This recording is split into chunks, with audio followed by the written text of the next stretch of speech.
Hello, જય શ્રી કૃષ્ણ. તમારું સ્વાગત છે મારા કિચનમાં. આજે આપણે બનાવીશું હેલ્થ માટે ખૂબ જ ગુણકારી અને ટેસ્ટમાં એકદમ લાજવાબ એવું ચટાકેદાર મસાલેદાર કંકોડાનું શાક, જે રોટલી, ભાખરી કે પરોઠા સાથે ખૂબ જ સ્વાદિષ્ટ લાગે છે. આ રેસીપી એટલી સરળ છે કે પહેલી જ વારમાં બનાવશો તો પણ એકદમ પરફેક્ટ બનશે. તો ચાલો આપણે બનાવવાનું શરૂ કરીએ. તો પહેલાં એકદમ લીલા છમ એવા કંકોડા લઈશું. ફક્ત ચોમાસામાં જ મળતું સૌથી શક્તિશાળી શાક બનશે.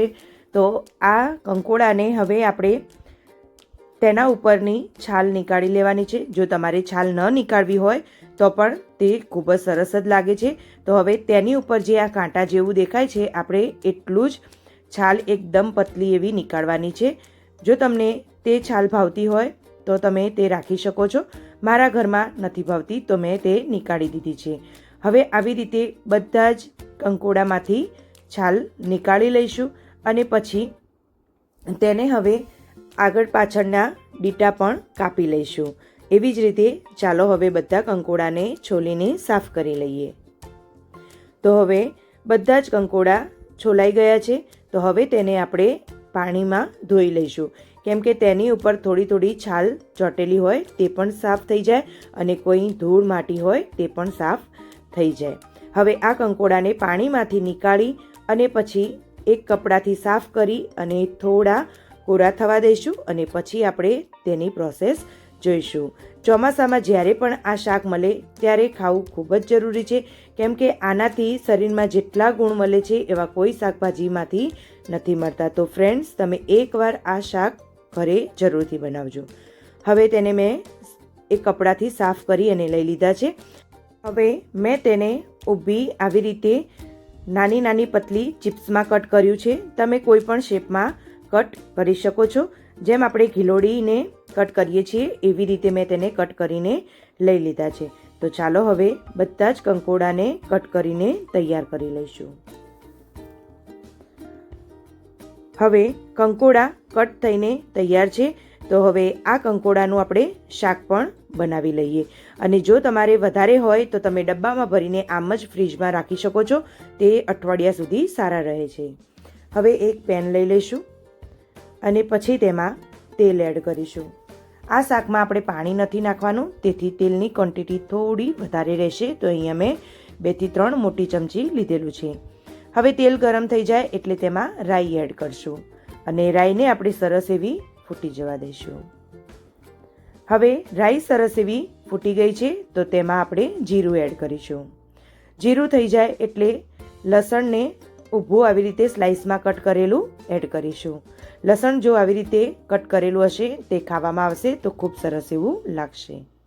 હવે લસણ થોડું સ્લાઇડ એવું ગોલ્ડન બ્રાઉન થવા દઈશું અને પછી તેમાં કટ કરેલા મરચાં અને લીમડાના પાન એડ કરીશું. હવે તેમાં હળદર એડ કરીશું. હળદરને વઘારમાં એડ કરવાથી તેનો ટેસ્ટ પણ સારો આવે છે અને કલર પણ ખૂબ સરસ એવો આવે છે. હવે બધું જ મિક્સ કરી લઈશું અને તરત જ પછી તેમાં આપણે જે કટ કરીને રાખ્યા છે કંકોડા તેને એડ કરી લઈશું. ફ્રેન્ડ્સ, તમે મારી રેસીપી કઈ સિટી અને કયા સ્ટેટમાંથી જુઓ છો તે મને કોમેન્ટ જરૂરથી કરજો અને તમને મારી રેસીપી કેવી લાગી છે તે પણ કહેજો. હવે આપણે કંકોડાને વઘાર સાથે સરસ એવું મિક્સ કરી લઈશું. આ ચોમાસામાં તમે આ શાક તો જરૂરથી બનાવીને ખાજો. તમારા બાળકોને પણ ખવડાવજો. આ શાક શરીર માટે ઘણું એવું ગુણકારી પણ છે. હવે સરસ એવું બધું જ મિક્સ થઈ ગયું છે. તો ચાલો હવે તેમાં આપણે મસાલા કરી લઈએ. તો તેમાં સ્વાદ અનુસાર મીઠું એડ કરી લઈશું. તેની સાથે 1 ચમચી ધાણા જીરું પાવડર લઈ લઈશું. અને જો તમારે લાલ મરચું એડ કરવું હોય તો તમે કરી શકો છો, ન કરવું હોય તો ઓપ્શનલ છે. તો 1 ચમચી લાલ મરચું પાવડર લીધેલું છે. હવે આપણે બધું જ સરસ એવું મિક્સ કરી લઈશું. અને હવે આ શાકને મિક્સ કરી અને ઢાંકણ ઢાંકીને એકદમ સ્લો ફ્લેમ ઉપર 3 થી 4 મિનિટ માટે થવા દઈશું. આ શાકમાં પાણી બિલકુલ નથી નાખવાનું હતું, તે તેના વરાળથી જ આ શાક બનીને તૈયાર થાય છે.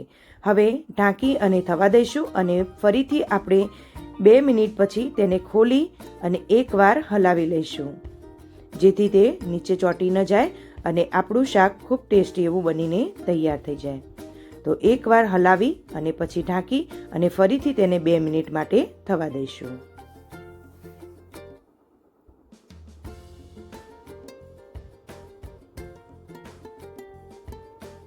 હવે ઢાંકી લઈશું અને 2 મિનિટ માટે થવા દઈશું.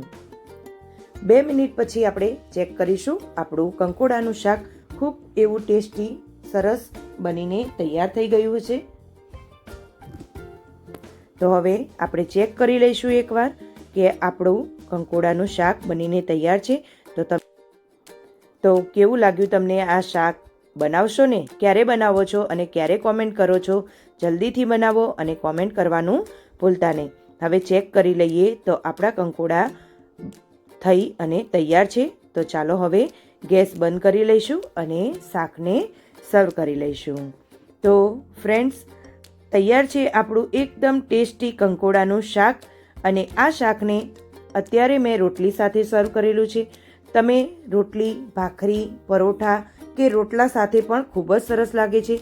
જો તમને આ રેસીપી ગમી હોય તો વિડીયોને લાઇક કરજો, શેર કરજો અને તમારા ફેમિલી અને ફ્રેન્ડ સાથે શેર કરવાનું ભૂલતા નહીં. અમારી ચેનલ જાયકાબાઈ ખુશ્બુને સબસ્ક્રાઈબ કરવાનું પણ ભૂલતા નહીં. જો તમને આજની આ રેસીપી ગમી હોય, તમારા સૂચનો અને પ્રશ્નો નીચે કોમેન્ટમાં જરૂરથી લખજો. આવી જ અવનવી અને સ્વાદિષ્ટ રેસીપી સાથે ફરી મળીશું. ત્યાં સુધી હેલ્ધી ખાઓ અને હેલ્ધી રહો. Thank you. બાય. આવજો.